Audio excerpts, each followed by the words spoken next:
소리 주신 말씀은 데살로니가전서 5장 18절 말씀입니다.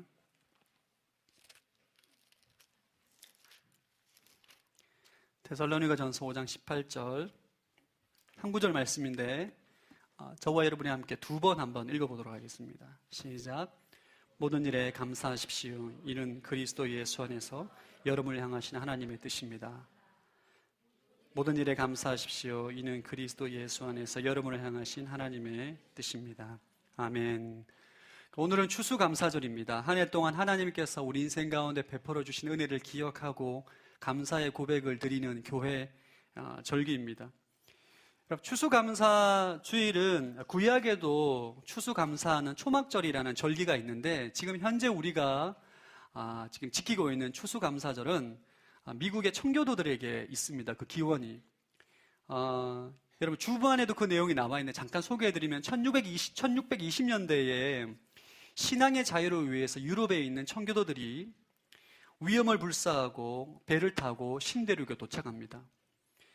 146명에 되는 우리 청교도들이 미국에 도착하게 되는데, 미국에 도착했을 때 극심한 기아와 질병에 시달리는데, 결국 1620년 12월 26일 날 크리스마스 다음 날 험난한 항해 끝에 겨우 미국에 도착하게 되고, 그곳에서 혹독한 겨울과 굶주림과 어려움 가운데 생활하다가 그곳에서 하나님께 감사의 예배를 드리고 또 수확했던 곡식을 가지고 인디언들과 함께 하나님께 감사드리며 예배드렸던 것이 바로 추수감사절의 기원입니다. 이 유럽에 있는 청교도들이 미국에 도착하고 난 다음에 그 첫 해에 겨울에 도착했는데, 극심한 추위와 가난으로 인해서 굶주림을 통해서 44명이 목숨을 잃게 됩니다. 44명의 목숨을 잃고 난 다음에 그 해 농사도 실패하게 되고, 초라한 수확물과 가난한 마음들과 두려움과 염려 가운데 드렸던 예배가 첫 추수감사 예배입니다. 이것이 전통이 되어서 오늘날 추수감사절이 교회 안에 절기가 되어서 저희 나라는 11월 셋째 주 주일날 추수감사 주일 예배를 드리게 됩니다. 이 청교도들이 그 추수감사 주일 예배를 드렸을 때 7가지 감사의 제목을 올려놓는데, 제가 한번 좀 읽어드리겠습니다. 굉장히 우리가 우리 안에 감사에 대해서 다시 한번 생각하게 되는 그런 기도 제목들입니다. 첫 번째, 180톤밖에 안 되는 작은 배지만 그 배라도 주심을 감사합니다. 평균 시속 2마일로 항해했으나 117일간 계속 전진할 수 있었음을 감사합니다. 항해 중 2사람이 죽었으나 한 아이가 태어났음을 감사합니다. 폭풍으로 큰 도시 부러졌으나 파손되지 않았음을 감사합니다. 여자들 몇 명이 심한 파도 속에 휩쓸렸지만 모두 구출됨을 감사합니다. 인디언들의 방해로 상륙할 곳을 찾지 못해 한 달 동안 바다에서 표류했지만 결국 호의적인 원주민이 사는 곳에 상륙하게 해주셔서 감사합니다. 고통스러운 3개월 반의 항해 도중 한 명도 돌아가자는 사람이 나오지 않았음을 감사합니다. 청교도들이 추수감사절날 예배를 드렸을 때 그 감사의 고백은 풍족함에서 나온 감사가 아니라 황무지 벌판의 굶주림과 추위와 두려움 가운데 하나님을 향한 믿음의 고백입니다. 그 고백이 바로 추수감사절에 드린 감사의 고백이죠. 추수감사절의 정신은 절망할 수밖에 없는 환경에서 감사를 발견하는 것입니다. 우리가 우리의 상황과 환경이 흘러넘쳐서 기쁨이 있어서 조건이 좋아서 우리가 감사하는 것이 아니라, 절망할 수밖에 없는 환경에서 그럼에도 불구하고 하나님께 감사의 제목을 발견하고 고백하는 것이 추수감사절의 정신이라는 거죠. 오늘 저와 여러분이 첫 번째 나누고 싶은 주제는 우리가 왜 감사해야 하는가 라는 주제를 가지고 나누기를 원합니다. 우리가 왜 감사해야 하는가? 자, 오늘 본문 데살로니가전서 5장 18절 말씀 다시 한번 자막을 통해서 읽어보겠습니다. 시작.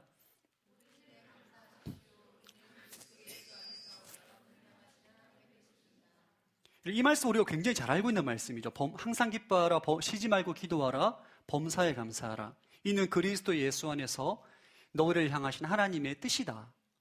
오늘 이 말씀에서는 주님께서 우리에게 명령을 합니다. 모든 일에 감사하라. 우리 감사는 사실 기쁠 때, 즐거울 때, 우리의 소원이 성취되었을 때, 기도가 응답이 되었을 때 감사하는 것은 지극히 당연한 것입니다. 그런 상황에서 감사하지 않는 사람은 아무도 없을 것이에요. 성경은 언제 감사하라 하냐? 모든 일에, 어떠한 상황이든지 감사하라 명령을 합니다. 슬플 때나 어려울 때나 절망적일 때나 낙담이 있을 때나 역경이 있을 때나 고난이 있을 때나 하나님께 감사하라는 거예요. 이게 성경에서 말하고 있는 감사에 대한 명령입니다. 그럼 이런 질문이 듭니다. 아니, 우리가 슬픈 일을 당할 때도 있고 절망적인 일을 당할 때도 있는데 그럴 때도 억지로 참고 가슴은 슬픔이 밀려오는데 그것을 억지로 참고 이빨을 깨물고 억지로 감사의 고백을 드려야 하나? 이런 질문이 들지 않나요? 우리가 마냥 우리의 심령에 감사가 충만하지 않습니다. 사랑하는 사람이 갑자기 예기치 않게 죽음을 당했을 때 우리가 감사의 고백을 하기가 쉽지가 않는 것이죠.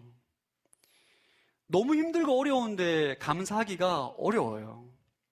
오늘 본문에서 말하는 하나님의 뜻은 예수님처럼 감사하는 삶을 살라는 거예요.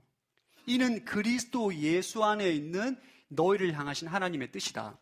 예수 그리스도를 통해서 너희들에게 보여주신 하나님의 뜻이 뭐냐 하면 이 땅 가운데 예수님처럼 살고 예수님처럼 감사하는 삶을 살라는 거죠. 모든 일에. 그럼 예수님은 이 땅 가운데 완전한 삶을 사셨습니다. 믿으십니까? 완전한 삶을 사신 거예요. 완전한 삶. 하나의 흠이 없는, 사명이면 사명, 감사면 감사, 죄의 문제라면 흠이 없는 완전한 삶을 사신 거죠. 예수님이 이 땅 가운데 오셔서 어떤 삶을 사셨는가? 예수님은 한 번도 원망과 불평을 하지 않습니다. 모든 일에 감사를 합니다. 심지어 본인은 공생의 사역 가운데 핍박과 조롱과 비난을 받아도 십자가에 달려 죽기까지 하나님께 감사의 고백을 드립니다. 어떻게? 믿음으로. 하나님은 선하시고 완전하시고 온전한 분이심을 완전히 믿고 그분께 감사의 고백을 드리며 나가는 것이에요. 오늘 데살로니가 전서 말씀을 통해서 우리가 무엇을 말씀하시는가? 너희는 모든 일에 감사하라는 거예요. 예수님처럼 믿음으로 감사하라는 것입니다. 이것이 우리에게 주신 하나님의 말씀입니다. 저를 한번 따라해요. 감사는 조건이 아니라 믿음으로 한다. 많은 사람들이 감사를 왜 못하냐 하면 내 인생 가운데 감사의 조건이 없다는 거죠. 아무리 내 삶을 찾아봐도 감사의 조건이 없다는 거죠. 돈도 없고 백도 없고 결혼도 못하고 있고 취업도 못하고 있고 몸도 아프고 내가 어떻게 감사를 할 수 있냐 이거죠. 목사님, 저는 감사할 제목이 없습니다. 제 삶에는 고난과 역경과 어려움밖에 없기 때문에 저는 절대 감사할 수가 없습니다. 성경은 그것을 말하는 것이 아니에요. 조건과 상황으로 인해서 감사라는 것이 아니라 하나님의 선하심을 믿고 믿음으로 감사를 하라는 거예요. 아멘. 진정한 감사는 하나님을 믿기 때문에 그분을 신뢰하기 때문에 드리는 믿음의 고백이 감사라는 것입니다. 성경에서 말하는 감사는 바로 믿음으로 드리는 감사입니다. 로마서 8장 28절 한번 읽어보겠습니다. 로마서 8장 28절 시작. 우리는 하나님의 사랑하는 사람들 곧 그분의 뜻을 따라 부르심을 받은 사람들에게는 모든 것이 협력해 선을 이루는 줄을 압니다. 하나님의 사랑을 받은 자들, 부르심을 입은 자들, 예수 그리스도를 믿고 하나님의 자녀로 부르심을 받은 자들은 모든 것이 협력해서 선을 이루게 될 줄로 믿는다. 이 믿음으로 드리는 고백이 바로 감사인 거예요. 오늘 추수감사절을 통해서 여러분에게 말씀드리고 싶은 것은 믿음으로 모든 상황과 환경에 감사를 드리라는 것입니다. 아멘. 감사는 선택이에요. 따로 감사는 선택이다. 감사는 순종이다. 감사는 순종으로 하는 것이에요. 내가 상황이 좋아지고 나의 간구하는 것이 응답되었기 때문에 감사하는 것이 아니라 감사는 주님 말씀이기 때문에 순종하는 것이에요. 믿음으로 선택하는 것입니다. 여러분이 결단하는 것이에요. 여러분이 취하는 것입니다. 이게 감사입니다. 그럴 때 여러분이 이 땅 가운데 역사하시고 행하셨던 예수님을 닮아간다는 거예요. 예수님을 닮아가고 예수님처럼 장성한 분량의 사람으로 성장해 간다는 것. 이것이 바로 우리를 향한 하나님의 뜻입니다. 어제 감사를 주제로 설교하기 위해서 여러 자료를 좀 찾다가 어떤 집사님의 간증을 좀 들었어요. 어떤 경기도에 있는 어떤 집사님이 간증을 하시는데, 이분이 남편이 46대, 현재 그 집사님이 70입니다. 70. 남편이 46대 갑자기 자고 일어났는데 신경마비가 왔다는 거예요. 병원에 가서 여러 조사를 하고 수술을 한 결과 하반신 마비가 온 거예요. 남편이 46세 때에 하반신 마비가 왔는데 지금까지 26년 동안 남편의 대소변을 아내가 받고 경제활동도 하고 자녀들 양육하고 시집장가 다 보내고 26년 동안 똑같은 삶을 하루도 빠짐없이 그렇게 살고 있다는 거예요. 열심히 기도하고 하나님께 은혜를 구한 결 남편이 벌떡 일어나서 회복이 된 것이 아니라 똑같다는 거죠. 근데 그 집사님의 간증을 들으면서 굉장히 제가 마음에 감동이 되었던 고백이 그 고백입니다. 26년 동안 변한 게 하나도 없대요. 처음에 아팠을 때보다 남편이 많이 건강해졌는데 그 집사님의 고백이 이런 고백을 하더라고요. 26년 전에 남편이 아팠을 때보다 지금이 남편이 훨씬 더 사랑스럽다는 거예요. 여러분, 감동이 없나요? 오늘날 현대인들이 부부들 간의 성격 차이로 이혼하는 부부가 얼마나 많습니까? 여러분은 지금 결혼을 안 했기 때문에 피부로 안 와닿을 수 있는데, 오늘날에 정말 사소한 이유로 이혼하고 서로 소송하고 싸우고 미워하는 부부가 너무너무 많습니다. 그 부부는 남편이 26년 동안 침상에 누워있어요. 지금도 대소변을 받아낸답니다. 아침에 일어나서 저녁 자는 때 시간이 하루 패턴 일과가 똑같대요. 1년 360을 26년 동안 하루도 변함없는 그 생활 패턴. 똥오줌 받아주고 밥 먹이고 일하러 갔다가 또 데리고 오면 또 대소변 갈아주고 밥 먹이고 재우고 씻기고 26년 동안 월요일부터 주일까지 하루도 빠짐없이 지겹도록 그런 삶을 살고 있는데, 그 여집사님의 고백이 하는 말이 남편이 더 사랑스럽다는 거예요. 그분이 감사의 고백을 하더라고요. 이것은 그런 감사의 고백이 오늘 성경에서 말하고 있는 감사입니다. 조건으로 드리는 감사가 아니라 믿음으로 드리는 감사. 저를 한번 따라합니다. 감사는 행복의 문을 여는 열쇠이다. 우리가 왜 감사해야 하는가? 우리 인생 가운데 행복의 문이 열리는 열쇠는, 키는 감사에 있다는 거예요. 사람들은 착각을 합니다. 내가 좋은 직장에 취업이 되면, 좋은 사람과 결혼을 하면, 내가 간절히 소원하는 것이 응답이 되면 내 인생 가운데 감사의 고백이 흘러넘칠 것이다. 그러면 절대 그렇지 않습니다. 행복해서 감사하는 것이 아니라 감사하기 때문에 행복한 것입니다. 아멘? 이게 진리예요. 우리가 행복해서 감사하는 것이 아니라니까요.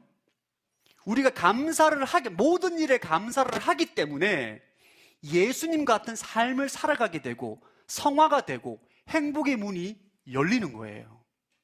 이것이 성경에서 말하고 있는 우리 삶의 진리입니다.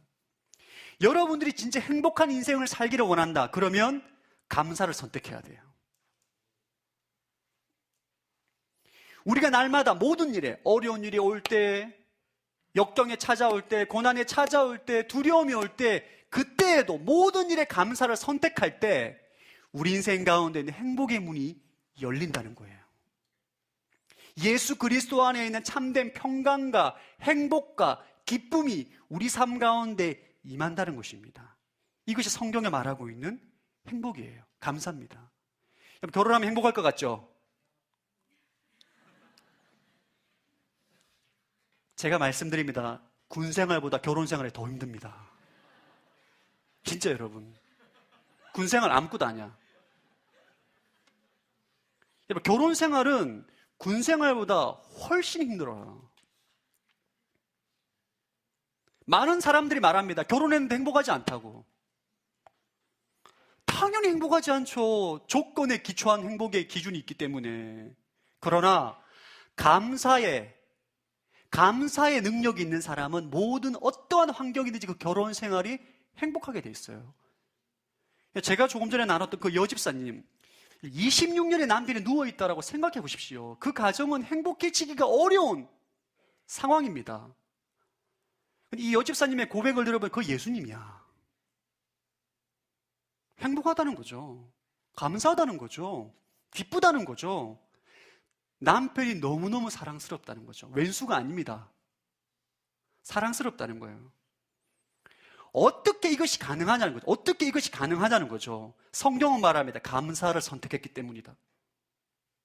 하나님을 신뢰함으로, 모든 것을 협력해서 선을 이루시는 하나님을 신뢰함으로, 믿음으로 감사를 선택하고 감사에 순종하고 감사를 결단했기 때문에 우리 인생이 그리스도 안에 있는 행복과 안식과 기쁨이 나의 것이 된다는 것이에요.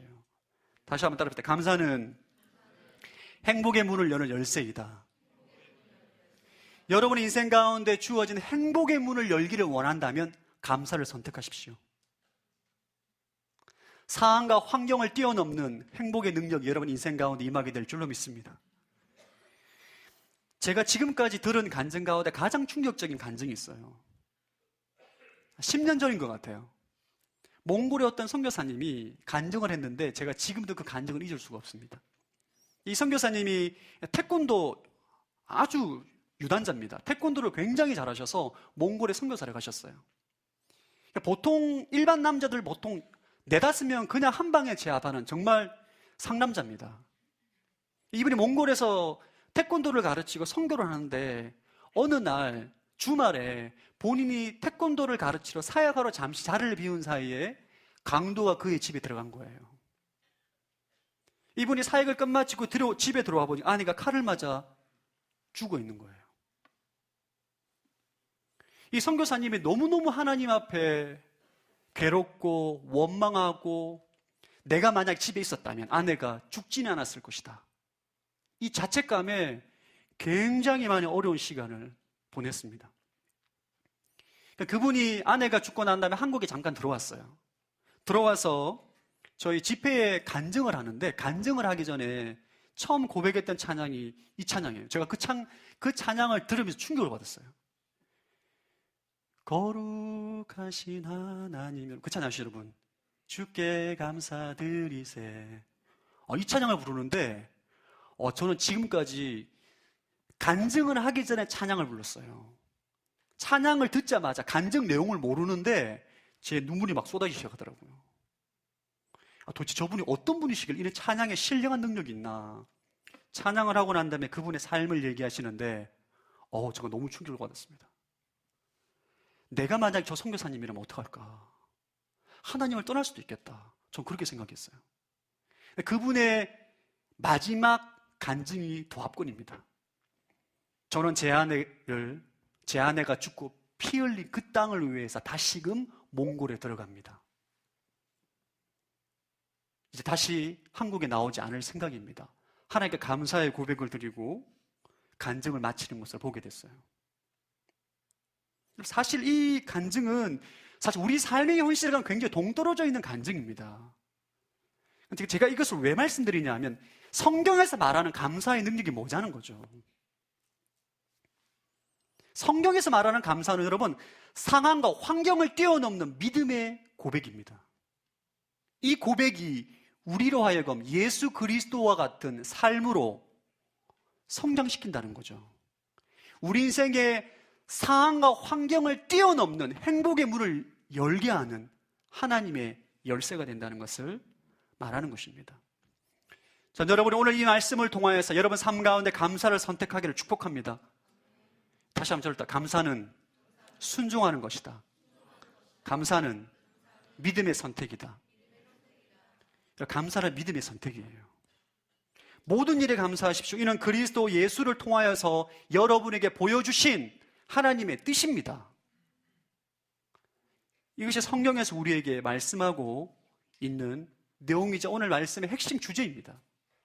여러분 오늘 다른 거 다 잊어버려도 돼요. 감사가 행복의 문을 여는 열쇠라는 것을 기억해야 돼요. 목사님, 저는 제 인생에 하나님께 제가 감사할 수 있는 기도 제목을 하나도 준 것이 없습니다. 여러분, 그렇지 않습니다. 하나님의 선하심을 믿고 감사하기로 결단하고 선택하면 여러분 인생 가운데 행복의 능력이, 그리스도 안에 있는 참된 행복의 능력이, 평강이, 안식이, 기쁨이 우리 인생 가운데 임한다는 것이에요. 이 진리를 많은 사람이 알고 있는데 기억하고 있음에도 불구하고 감사를 하지 못하는 경우가 많이 있습니다. 왜 그러냐 하면 감사를 방해하는 적이 있기 때문이에요. 두 번째 주제는 감사를 방해하는 적을 제거하라는 주제로 말씀을 나누기를 원합니다. 우리가 이 감사는 믿음으로 드리는 것이다, 조건과 상황이 아니라 믿음으로 드리는 것이다 라는 것을 알고 있음에도 불구하고 잘 감사하지 못하는 이유는 우리가 감사 생활을 방해하는 적이 있어요. 우리를 감사를 잘 하지 못하게 하는 세 가지 적이 있는데 그것을 잘 분별하시고 여러분 오늘 이 말씀을 통해서 제거하기를 축복합니다. 우리가 감사 생활을 하지 못하는 가장 첫 번째 큰 이유는 욕심입니다. 욕심. 탐욕. 인간의 욕심은 세상의 어떤 것으로도 채울 수가 없어요. 욕심과 감사는 공존할 수가 없습니다. 욕심은 하나님 은혜를 한순간 불평으로 만들어버리는 엄청난 능력이 있어요. 사람이 어떤 것을 간절히 소망하다 하나를 얻게 되면 또 다른 것을 갖고 싶어. 이게 인간의 욕심입니다. 광야의 이스라엘 백성들, 출애굽한 이스라엘 백성들을 애굽에 있을 때 400년 동안 애굽의 노예로 살았습니다. 매 맞고 거지처럼 종처럼 살았던 인생인데 그들은 10가지 재앙을 통해서 기적적인 능력을 통해서 홍해 바다가 갈라지는 능력을 경험하고 자유인이 되었어요. 인류 역사상 이스라엘 백성들처럼 그런 10가지 재앙을 통해서 200만 명이라는 백성들이 자유인이 된 흔적은 없습니다. 역사적으로 없어요. 근데 이들이 광야에 가자마자 얼마 지나지도 않아서 하나님께 불평합니다. 물이 없다, 밥이 없다, 고기가 없다. 틈만 나면 불평을 합니다. 하나님께 감사의 고백을 드리지 않습니다. 왜? 인간의 내면 가운데 있는 욕심 때문인 거죠. 탐욕. 여러분 내면 안에 있는 욕심이 여러분을 감사하지 못하게 하는 거예요. 자, 야고보서 1장 14절에 15절 한번 읽어보겠습니다. 시작. 각 사람이 시험을 당하는 것은 자신의 욕심에 이끌려 유혹에 빠지기 때문입니다. 욕심이 잉태해 죄를 낳고 죄가 자라 사망을 낳습니다. 욕심은 우리로 하여금 감사를 하지 못하게 할 뿐만 아니라 죄를 짓게 만들어요. 우리는 우리 내면 가운데 있는 정욕과 욕심과 탐욕을 철저히 경계하고 제거해야 돼요. 욕심을 극복하는 방법은 한 가지밖에 없습니다. 자족하는 거죠. 만족하는 거예요. 지금 여러분에게 있는 것에 만족하는 거예요. 여러분의 삶에 주어진 하나님의 은혜에 만족하는 것입니다. 이게 체념하라는 것이 아니에요. 체념하는 것과 자족하는 것은 틀립니다. 체념하는 것은 더 이상 이 상황을 극복할 수 없기 때문에 자포자기하는 것이고, 자족하는 것은 열악한 환경이지만 주님께서 나에게 주신 은혜임을 믿고 감사드리는 것입니다. 이게 자족이에요. 우리 빌립보서 4장 12절 말씀 한번 읽어보겠습니다. 시작. 나는 궁핍에 처할 줄도 알고 풍부에 처할 줄도 압니다. 나는 배부르든 배고프든 풍족하든 궁핍하든 모든 형편에 처하는 비결을 배웠습니다. 우리는 자족하는 법을 배워야 돼요. 여러분 안에 있는 탐욕과 욕심이 올라올 때마다 그 십자가에 못 박아야 됩니다. 내 안에 끓어오르는 정욕, 탐욕, 욕심은 이미 그리스도와 함께 2000년 전에 십자가에 못 박아 죽었습니다. 입술로 선포해야 돼요. 아멘. 이게 굉장히 중요합니다. 제가 지난 4주 동안 설교했던 부활의 신앙, 십자가의 능력, 여러분 내면 가운데 찾아온 끊임없이 올라오는 탐욕과 정욕과 욕심을 십자가에 못 박아 죽었음을 입술로 선포해야 돼요. 그럼 어떻게 될까요? 욕심이 사라지죠. 정욕이 사라집니다. 그리고 여러분은 여러분에게 주어진 하나님의 은혜에 자족하는 법을 연습을 해야 돼요. 아멘. 우리가 여러분 이 자족하는 법을 배우지 못하면 우리 인생이 파멸의 길로 가게 됩니다. 여러분, 여러분의 인생 가운데 주어진 것으로 인해서 감사하시고 자족하는 여러분들에게 축복합니다. 이게 우리가 감사할 수 있는 하나님의 은혜예요. 두 번째 감사 생활을 방해하는 적은 비교의식입니다. 비교의식은 욕심의 또 다른 말이에요. 끊임없이 상대방과 자신을 비교합니다. 내가 상대방보다 조금만 잘하면 우월감으로 교만함에 빠집니다. 상대방이 나보다 못하면 열등감에 빠져요. 비교의식은 우리로 하여금 감사 생활하지 못하게 합니다. 대한민국 오죽하면 엄친아란 말이 단어가 있겠어. 엄친아. 엄마 친구 아들. 끊임없이 비교하는 거. 성경에 보면 이 비교의식으로 완전히 인생이 망한 사람이 나옵니다. 사울입니다. 사울. 그는 왕입니다. 엄청난 권력과 부를 가지고 있음에도 불구하고 나이도 어리고 아무것도 가진 것 없는 다윗을 자신과 비교합니다. 끊임없이 다윗과 비교함으로 열등감에 사로잡혀서 그의 평생 한 일이라고는 다윗을 죽이려고 쫓아다닌 것밖에 없어요. 심각한 열등감에 사로잡혀서 심지어는 제사장을 80명까지 죽이는 죄를 범합니다. 여러분들 가운데 이 비교의식을 제거하지 않으면 여러분들이 감사할 수가 없어요. 저는 목회자가 되고 난 온누리교회는 굉장히 훌륭한 목회자가 많습니다. 할렐루야. 저는 거의 꽁뚱 비슷하게 생각하시면 돼요. 이게 자체가 비교의식이죠. 끊임없이 비교하는 거죠. 어떤 목사님은 설교도 잘하고 서울말도 굉장히 유창하게 잘하고 목소리도 좋아. 나는 목소리도 좀 갈라지는 데다가 발음도 불명확한 데다가 발음과 발음도 잘 안 돼요. 복음의 능력 이렇게 하는 거죠. 주의 엄성 이런 거. 이게 흥분하면 막 튀어나오는데 이게 진지한 분위기에서 그런 단어가 튀어나오면 웃기거든요. 사실 저는 목회를 하고 난 다음에 제 안에 열등감이 굉장히 많았습니다. 이상하게 다른 목사님들은 노래를 잘하거나 설교를 잘하거나 기획력이 좋거나 뭔가 행정력을 나는 보면 다 어중간해. 딱히 잘하는 게 없는 게 내 은사 같아요. 이게 특별하게 잘하는 게 아니라 이게 여러분 그거 알죠? 굉장히 어중간한 거. 굉장히 평범한. 제 안에 이 열등감으로 인해서 굉장히 많은 힘든 시간을 보냈습니다. 이 열등감은 사람으로 하여금 상대적 빈곤감에 빠지게 합니다. 비교의식은. 내가 지금 빈곤한 게 아니에요. 내가 지금 열등한 존재가 아닌데 상대방과 비교하기 때문에 상대적 빈곤감에 빠지는 거죠. 내가 다른 사람보다 조금만 나으면 우월감, 교만함에 빠지고 하나님 앞에 감사로 나아갈 수가 없습니다. 사탄의 전략은 우리를 비교를 통해서 시기심의 노예로 전락시키는 것입니다. 저를 따라합시다. 비교는 인간이 선택하는 가장 어리석은 행동이다. 이걸 외우세요, 아예. 다시 비교는 인간이 선택하는 가장 어리석은 행동이다. 마귀는 끊임없는 비교의식으로 우리를 시기심과 질투심과 열등감의 노예로 전락시키려고 합니다. 이게 사단의 전략이에요. 비교하지 마십시오. 왜 비교합니까? 저는 비교의식이 들 때마다 이제 이렇게 고백하면 생긴 대로 살자. 외모가 아니라 나에게 주신 대로 살자.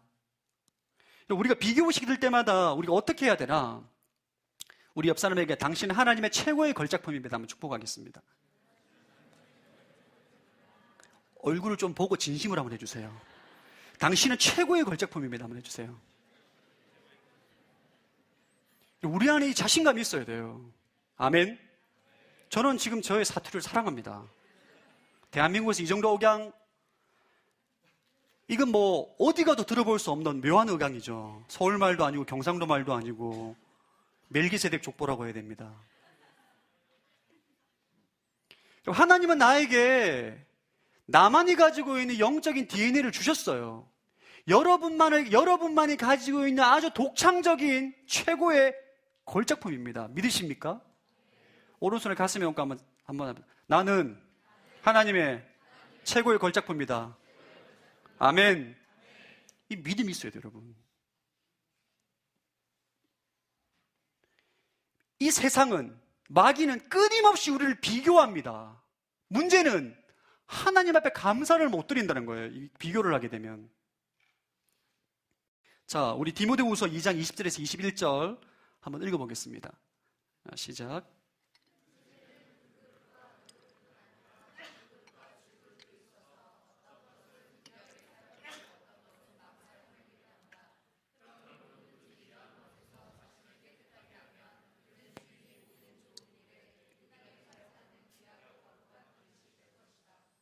네, 여러분, 하나님은 용도가 다르게 창조했을 뿐이에요. 어떤 사람은 금그릇입니다. 어떤 사람은 은으로 만들었어요. 어떤 사람은 질그릇으로 만들었어요. 용도가 다를 뿐이에요. 금그릇과 은그릇은 비교할 수가 없는 것이죠. 다른 것은 틀린 것이 아닙니다. 여러분 자신은 하나님께서 한 사람 한 사람 당신의 뜻을 이루기 위해서 고유하고 독창적인 존재로 만드셨다는 거예요. 공부를 잘하는 사람은 공부로 영광을 돌리면 되고, 사업을 잘하는 사람은 사업으로 영광을 돌리면 되고, 사업을 잘하는 사람은 사업으로 영광을 돌리면 됩니다. 아멘? 비교할 필요 없어요. 비교하지 않기를 축복합니다. 비교하는 순간 여러분은 마귀의 덫에 걸리는 거예요. 제가 정말 충격적인 것은, 저희 누님이 UBF 출신인데 우리나라 대학교에서 가장 열등감을 많이 가지고 있는 학생이 어느 대학교인지 아세요, 여러분? 서울대예요, 서울대. 저는 서울대에서 직접 청년을 만나서 사역을 한 적이 있는데 서울대에 공부하는 학생들 가운데 열등감에 시달리는 학생들이 굉장히 많습니다. 어렸을 때 동네에서 1등이었거든요. 막상 와보니까 고수가 너무 많은 거야. 끊임없이 비교하는 거죠. 자, 여러분들이 비교하지 않기를 축복합니다. 다른 사람들과도 비교하지 마십시오. 비교는 우리로 하여금 시기심의 노예로 전락시키는 거예요. 다시 한번 따라합시다. 생긴 대로 삽시다. 옆 사람 생긴 대로 삽시다 하면 축복해요. 생긴 대로 삽시다. 생긴 대로 사는 거예요. 은사대로 사는 것입니다. 주신 달란트대로 사는 거예요. 아멘. 서로 조화를 이루고 연합해서 하나님께 영광을 올려드리는 것입니다. 그러면서 내가 나에게 주어진 은혜에 감사하는 것이 성경에서 말하고 있는 감사예요. 세 번째 감사 생활을 방해하는 적은 염려입니다. 염려. 걱정하는 거, 두려워하는 거, 고민하는 거. 사람이 염려에 빠지게 되면 감사를 못합니다. 자, 마태복음 6장 34절 한번 읽어보겠습니다. 시작.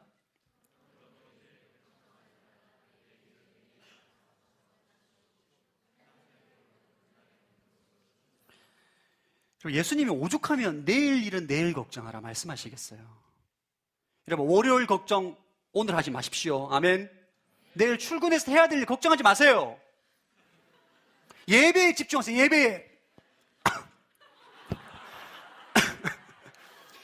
예배에 집중하세요. 내일 일 걱정하지 말라니까. 내일 가서 걱정, 내일 가서. 인생의 무게에 짓눌려가지고 뭘 하지를 못해요. 그렇다고 뭘 다른 걸 특별히 하느냐? 그것도 없어. 걱정만 할 뿐인 거죠. 걱정만. 제가 청년들 가운데 상담하면 여러분들이 이런 고백을 하세요. 목사님, 제가 결혼할 수 있을까요? 결혼할 수 있습니다. 결혼할 수 있어요. 학벌도 좋고 인물도 좋고 능력도 좋은데 걱정하고 있어. 제가 결혼할 수 있을까요? 취업할 수 있을까요? 누굴 만날 수 있을까요? 여러분, 있습니다. 당신은 결혼할 수 있습니다. 축복하겠습니다. 여러분, 걱정하지 말라니까요. 기도하고 구한 즉 받은 줄로 믿어라. 아멘. 걱정하지 마세요. 얼마나 걱정을 많이 하면 하나님께서 내일 일은 내일 걱정하라 말씀하시겠어요. 여러분, 걱정의 늪에 빠지는 순간 감사는 내 삶에서 날아가 버립니다. 감사의 능력은 사라져 버리는 것이고 행복의 문은 닫혀버리는 거예요. 우리 안에 염려와 걱정이 찾아올 때 우리가 무엇을 해야 되는가? 빌립보서 4장 6절 한번 읽어보겠습니다. 시작.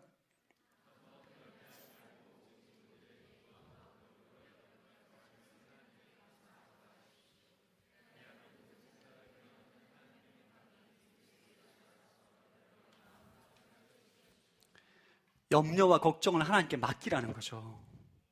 감사함으로 기도해라. 여러분, 우리가 걱정한다고 해서 내 인생의 문제가 해결되지 않습니다. 걱정은 맡기는 거예요. 아멘. 여러분 머릿속에 있는 모든 걱정을 맡기십시오. 하나님께. 너희 짐을 여호와께 맡기라. 그러니까 맡긴다는 것은 더 이상 걱정하지 않는 거예요. 하나님께 맡겼다고 고백했으면서도 계속 걱정하는 것은 안 맡긴 거예요. 맡기고 주님 알아서 역사해 주십시오. 아멘. 걱정하지 않는 거예요.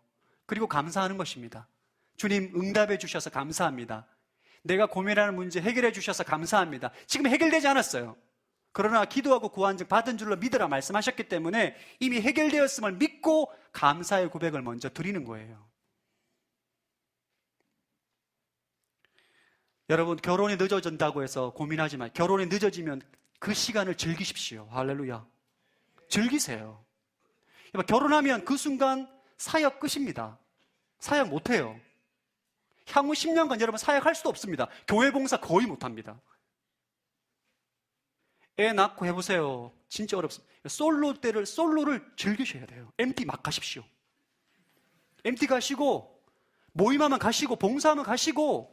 어제 에란원 오디오가 있어서 에란원의 에란인의 밤 갔는데 많은 청년들이 있더라고요. 구제사역과 봉사 솔로일 때 가세요. 아멘. 그 시간을 즐기시라는 거예요. 이것이 바로 감사의 능력입니다. 우리에게 이 감사는 하나님의 명령입니다. 상황과 환경이 주어졌기 때문에 감사하는 것이 아니라 믿음으로 하나님의 선하심을 신뢰함으로 감사를 선택하고 감사를 순종하고, 이것이 감사의 힘이에요. 그럴 때에 우리의 인생이 예수님을 닮아가는 것이죠. 행복의 문이 열립니다. 안식의 문이 열립니다.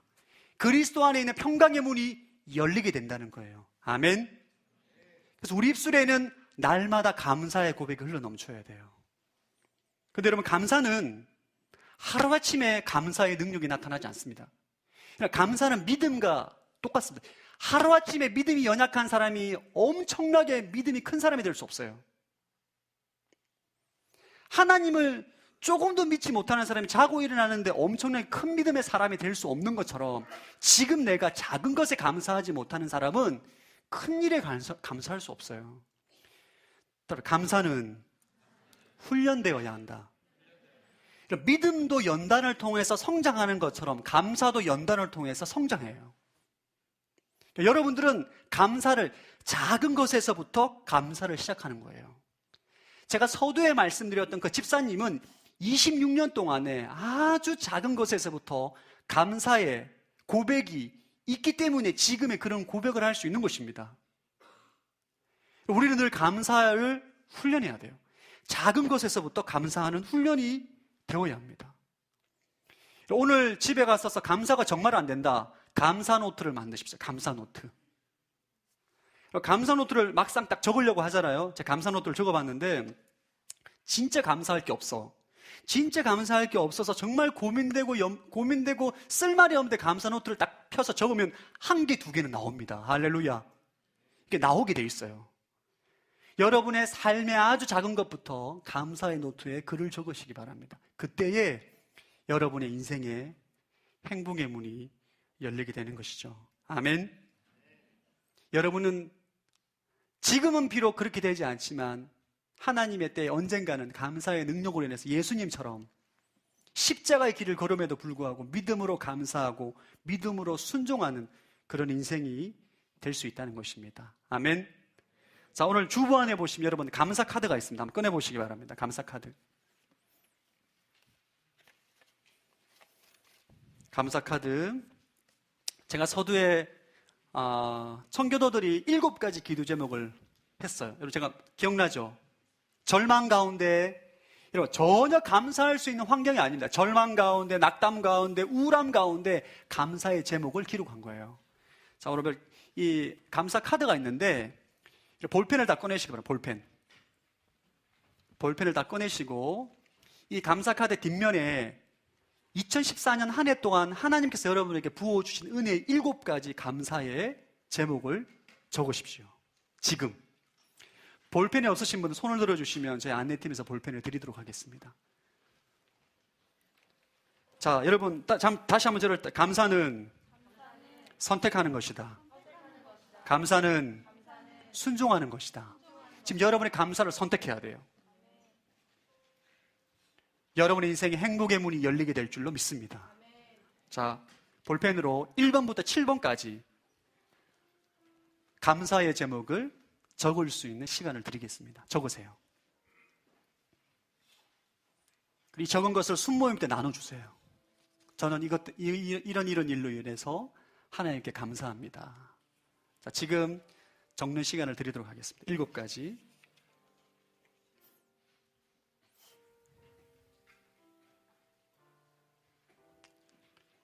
목사님, 저는 감사의 제목이 전혀 없습니다. 여러분, 절대 그렇지 않습니다.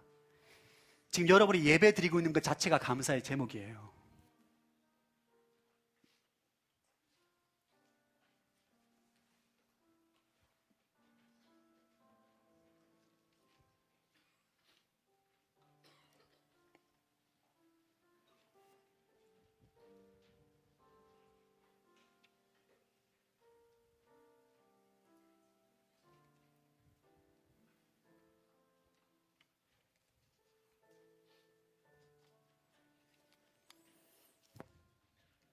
여러분, 오늘 이 고백한 이 감사의 제목은 여러분의 삶의 능력이 될 것입니다.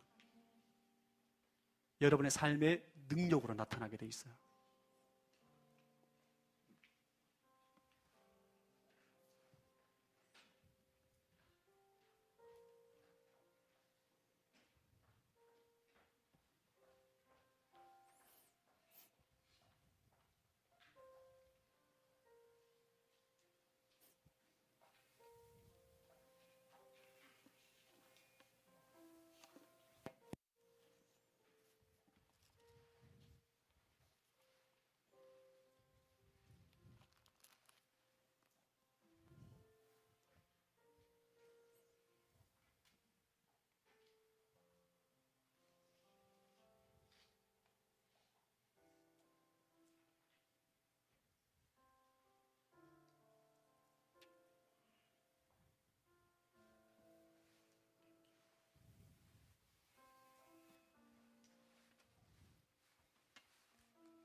여러분 저를 잠깐 봐주시겠어요? 그러니까 감사는 근데 고백에서 그치면 안 됩니다. 감사의 고백을 하고 실천을 해야 돼요. 여러분께 드린 하나님께 감사의 고백과 함께 하나님께 헌금하십시오. 그게 감사예요. 주님께 감사하기 때문에 주를 위해서 어려운 이웃들을 도우십시오. 사람들에게 사랑을 실천하십시오. 그것이 감사예요. 말로만 주님 감사합니다라는 것이 아니라 여러분 실제적으로 삶의 환경에서 사람들을 돕고 하나님께 헌금하고 어려운 이웃을 사랑으로 섬기고 몸된 교회를 봉사하는 것, 그것이 바로 사랑의 감사의 고백이자 감사의 모습입니다. 여러분이 올 한 해 하나님께서 부어주셨던 그 은혜를 감사의 고백과 함께 사랑하는 이웃들에게 흘려보내는 복되고 귀한 인생이 되기를 주의 이름으로 축복합니다. 그럴 때 여러분 삶에 하나님의 행복의 능력이 나타나고 그리스도 안에 있는 평강과 기쁨과 안식의 능력이 여러분 인생 가운데 임하게 될 줄로 믿습니다. 아멘. 감사 카드 다 작성 못하신 분들은 예배가 끝마치고 난 다음에 다 완료해 주시고요. 여러분 순모임 때 순장님들과 함께 감사의 제목들을 함께 나누면 좋을 것 같습니다. 우리 시간 함께 다 함께 일어나서 거룩하신 하나님 함께 찬양하고 주님 앞에 기도함으로 나아가겠습니다.